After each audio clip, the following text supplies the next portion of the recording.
வணக்கம். ஓஷோ உலகம். காற்று வீசும்போது மரங்கள் அசைகின்றன, மரத்தினுடைய கிளைகள் அசைகின்றன, மரத்தினுடைய இலைகள் பேயாட்டம் ஆடுகின்றன, குலுங்குகின்றன அப்படின்றதான் உண்மை. அதாவது காற்று வீசும்போது அசைவது அப்படின்றது மரங்களுடைய நிலை. எப்படிப்பட்ட மரங்கள் அசைகின்றன? உயிர்ப்புடன் இருக்கக்கூடிய மரங்கள், உயிரோட்டத்துடன் இருக்கக்கூடிய மரங்கள். அந்த உயிரோட்டத்துடன் இருக்கக்கூடிய மரங்கள், உயிர்ப்புடன் இருக்கக்கூடிய மரங்கள் அசைகின்றன, ஆடுகின்றன, நடனம் ஆடுகின்றன, இலைகள் சத்தத்தை உண்டாக்குகின்றன அப்படின்றதான் உண்மை.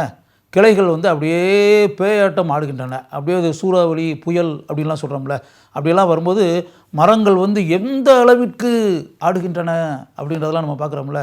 அப்படியே பூத்து குலுங்குகின்றன மரங்கள் அப்படின்றத பார்க்கணும்ல. பூக்கள் எந்த அளவுக்கு குலுங்கி சிதறி தரையில் விழுந்து அப்படின்றதெல்லாம் நம்ம பார்க்குறோம்ல. இலைகள் எந்த அளவிற்கு அப்படியே அசைவதை, அந்த எந்த கோர நடனம் அப்படின்றல அதெல்லாம் நம்ம பார்க்குறோம்ல. அதே நேரத்தில் அந்த மரம் உயிர்ப்புடன் இல்லாமல், உயிரோட்டத்துடன் இல்லாமல் இறந்த மரம், பட்டுப்போன மரம் அப்படின்றம்லாம் சொல்கிறோம்ல. அந்த பட்டுப்போன மரம் அப்படி ஆடுமா, அப்படி அசையுமா, அப்படி பேயாட்டம் ஆடுமா. அதில் கிளைகளே இல்லை, இலைகளே இல்லை. அப்படி பட்டு போன மரம் அப்படின்னா என்ன இருக்கும்? ஒன்றுமே இருக்காது. இலைகள் கிடையாது, பசுமை கிடையாது, கிளைகள் கிடையாது. அப்படியே பட்டு போய் அப்படியே நிற்கும். அப்படியே ஒரு சாம்பல் நிறத்தில், கருப்பு நிறத்தில் அப்படி இருக்கும். பசுமையின் அடையாளம் எதுவுமே அந்த பட்டுப்போன மரத்தில் இருக்காது. அதை ஆங்கிலத்தில் கூறுவதாக இருந்தால் டெட் ட்ரீ, இறந்து போன மரம். அந்த இறந்து போன மரம் ஆடாது, அசையாது. புயல் வீசினாலும், காற்று வீசினாலும், தென்றல் வீசினாலும், சூறாவளி வீசினாலும். அப்போ இதிலேருந்து நம்ம தெரிஞ்சுக்கிற வேண்டிய பாடம் என்ன அப்படின்னு இருக்கு இல்லையா? நீங்கள் உயிரோட்டமான மனிதராக இருந்தால், உயிர்ப்புடன் உள்ள மனிதர்களாக இருந்தால், எப்படிப்பட்ட நிகழ்ச்சிகள் வாழ்க்கையில் நடைபெற்றாலும் உங்களுக்குள் சலனம் உண்டாக வேண்டும்.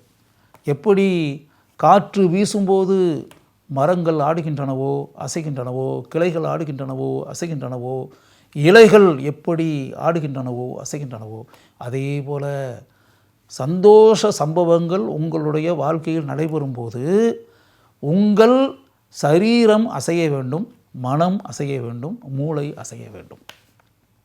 அப்படி அசைந்தால்தான் நீங்கள் உயிர்ப்புடன் இருக்கிறீர்கள் என்று அர்த்தம். அப்படி இருக்கிறதான இயல்பு, உலக இயல்பே அதானே, உயிரோட்டத்தினுடைய இயல்பே அதுதானே.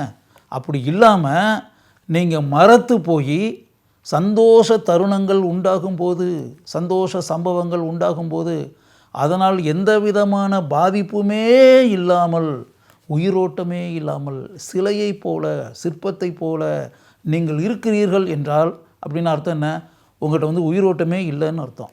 உங்கள்கிட்ட அந்த உயிர்ப்பு சக்தியே இல்லைன்னு அர்த்தம். நீங்கள் கிட்டத்தட்ட சூடு சொரணையே கொஞ்சம் கூட இல்லாமல் அப்படிங்கள, அந்த சூடு சொரணையே இல்லாமல் இருக்கீங்கன்னு அர்த்தம். உங்கள்கிட்ட உணர்ச்சிகளுடைய பரவல் இல்லைன்னு அர்த்தம். நீங்கள் எந்த சூழலாலையும் பாதிக்கப்படாமல் மரக்கட்டையை போல மரத்து போன நிலையில் நீங்கள் இருக்கிறீர்கள்னு அர்த்தம். அது நல்ல நிலையா? அது நல்ல நிலை அல்ல.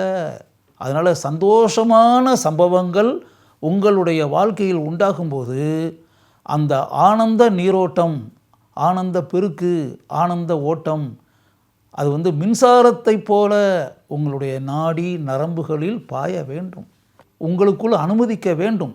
அதாவது சந்தோஷ தருணங்கள் உண்டாகும்போது அந்த சந்தோஷ உணர்ச்சிகளினுடைய பரவல் இருக்குல்ல, அது உங்கள் உடம்பு ஃபுல்லாக பரவுறதுக்கு you have to allow that feelings to travel inside you. உங்களுக்குள்ளே ட்ராவல் பண்ணுறதுக்கு நீங்கள் அதை அனுமதிக்கணும். அதே மாதிரி இந்த சோகத்தால் உண்டான, சோக நிகழ்ச்சிகளால், சோக சம்பவங்களால் உண்டான பாதிப்பு அப்படின்ற ஒன்று இருக்கு இல்லையா, அதையும் நீங்கள் அலோவ் பண்ணுங்கள். வெறும் சந்தோஷம் மட்டுமே வாழ்க்கையில் எப்போ பார்த்தாலும் நடந்துக்கிட்டே இருக்குமா? கவலையை தரக்கூடிய சம்பவங்கள் கூட தான் நடக்கும், இழப்பு உண்டாகக்கூடிய சம்பவங்கள் கூட தான் நடக்கும். வாழ்க்கையில் மிகப்பெரிய லாஸ் இதெல்லாம் உண்டாகத்தான் செய்யும். அதனால் உண்டாகக்கூடிய அந்த பாதிப்பு, அதிர்வுகள் அப்படின்றக்குல அதையெல்லாம் உங்களுக்குள்ளே போகிறதுக்கு அலோவ் பண்ணுங்கள். அதுவும் ட்ராவல் பண்ணி உள்ளே போகட்டும். அதனால் சந்தோஷ சம்பவங்களால் உண்டான அந்த மன ஓட்டம், எண்ண ஓட்டம் அதுவாக இருந்தாலும் சரி, கவலையை அளிக்கக்கூடிய சம்பவங்களால் உண்டான அந்த அதிர்ச்சி தரக்கூடிய அந்த அலைகள் இருக்குல்ல, அதையும் ட்ராவல் பண்ணுறதுக்கு அலோவ் பண்ணுங்க. புரியுதா? அப்படி ட்ராவல் பண்ண அனுமதிச்சிங்கன்னா அந்த சந்தோஷ அலைகள் உள்ளே ட்ராவல் பண்ணி போய் ஒரு ஸ்டேஜில் ட்ராவல் பண்ணி முடிஞ்சிடும். முடிஞ்சு போன பிறகு இனிமேல் சந்தோஷப்படுறதுக்கு எதுவுமே இல்லைங்க. நம்ம இதுக்கு மேலே சிரிக்கிறதுக்கு எதுவுமே கிடையாது, இதுக்கு மேலே குதிக்கிறதுக்கு எதுவுமே இல்லை, இதுக்கு மேலே தாவுறதுக்கு எதுவுமே இல்லை, இதுக்கு மேலே ஆனந்த நிலையை அடைகிறதுக்கு எதுவுமே இல்லை. ஆனந்தத்தினுடைய உச்சி வரை நம்ம அடைஞ்சாச்சு. இதுக்கு மேலே எப்படிங்க சிரிக்க முடியும்? இனிமேல் சிரித்தா வயிறுலாம் வலிக்குதுங்க. எவ்வளோ நேரம் சிரிக்கிறது? சிரித்து வயிறே வலிக்குது அப்படின்லாம் நம்ம சொல்கிறோம்ல. அந்த நிலையை அடைந்து விட்டீர்கள் என்றால் அதுக்கு பிறகு ஒரு அமைதி நிலைக்கு வந்து விடுவீர்கள். அதே மாதிரி இந்த கவலையால் உண்டான பாதிப்பு அப்படின்னு இருக்குல்ல, அதில் வந்து அப்படியே கவலைப்பட்டு கண்ணீர் விட்டு சோகமாக முகத்தை வச்சுக்கிட்டு அப்படியே ஒரு மூலையில் போய் முகத்தை தொங்க போட்டுக்கிட்டு அப்படின்னா எவ்வளோ நேரம் அப்படியே உட்காந்துருப்பீங்க? எவ்வளோ நேரம் கண்ணீர் விட்டுக்கிட்டே இருப்பீங்க? எவ்வளோ நேரம் கதறிக்கிட்டே இருப்பீங்க? எவ்வளோ நேரம் புலம்பிக்கிட்டே இருப்பீங்க? எவ்வளோ நேரம் மற்றவங்ககிட்ட உங்கள் கவலையை வந்து சொல்லிக்கிட்டே இருப்பீங்க? ஒரு ஸ்டேஜ், ஒரு குறிப்பிட்ட மணி நேரங்களுக்கு பிறகு சொல்கிறதுக்கு எதுவுமே இருக்காது, நினைக்கிறதுக்கு எதுவுமே இருக்காது, சிந்திக்கிறதுக்கு எதுவுமே இருக்காது. அந்த கவலையினுடைய உச்சி வர போய் இனிமேல் கவலைப்படுவதற்கு எதுவுமே இல்லை, இனிமேல் புலம்புவதற்கு எதுவுமே இல்லை, இனிமேல் விடுவதற்கு கண்ணீரே இல்லை அப்படின்ற ஒரு நிலை வரும். அந்த நிலை வந்த உடனே சேச்சுரேஷன் பாயிண்ட்டுக்கு நீங்கள் வந்தாச்சுன்னு அர்த்தம். அதுக்கு பிறகு ஒரு அமைதி நிலை பிறக்கும். அதனால் சந்தோஷ சம்பவங்கள் நடைபெற்றாலும் சோக சம்பவங்கள் நடைபெற்றாலும் அந்த அதிர்வுகள் உங்களுக்குள் நுழைந்து பரவுவதற்கு நீங்கள் முழுமையாக அவற்றை அனுமதியுங்கள். அப்படி அனுமதிச்சிங்க அப்படின்னா அதனுடைய இறுதி நிலை அப்படின்றதுல அது வந்து கிட்டத்தட்ட அந்த கவலை சந்தோஷம் எல்லாம் முடிந்து ஒரு பக்குவப்பட்ட நிலை, ஒரு அமைதி நிலைக்கு நீங்கள் வந்து விடுவீர்கள். அதுதான் அருமையான ஆனந்த நிலை. அந்த ஆனந்த நிலையை நீங்கள் அடைந்து விட்டீர்கள் என்றால் நீங்கள் ஒரு பக்குவப்பட்ட நிலையில், ஒரு உன்னத நிலையில் இருக்கிறீர்கள் என்று அர்த்தம். அப்படிப்பட்ட நிலையில் இருந்து பாருங்கள். அந்த இடத்துல வந்து அப்படி ஒரு பக்குவப்பட்ட நிலை அப்படின்னு வந்த பிறகு உங்களுக்கு அப்படியே ஒரு மிகப்பெரிய ஆனந்தம் உண்டானா கூட அப்படியே துள்ளி குதிக்கணும் அப்படின்ற மாதிரி மனசுக்குள்ளே தோணாது. அதே மாதிரி மிகப்பெரிய பாதிப்புகள் உண்டாகும்போது கூட சோர்வடைந்து ஒரு மூலையில் போய் உட்கார வேண்டும் அப்படின்ற மாதிரி மனசுக்குள்ளே தோன்றாது.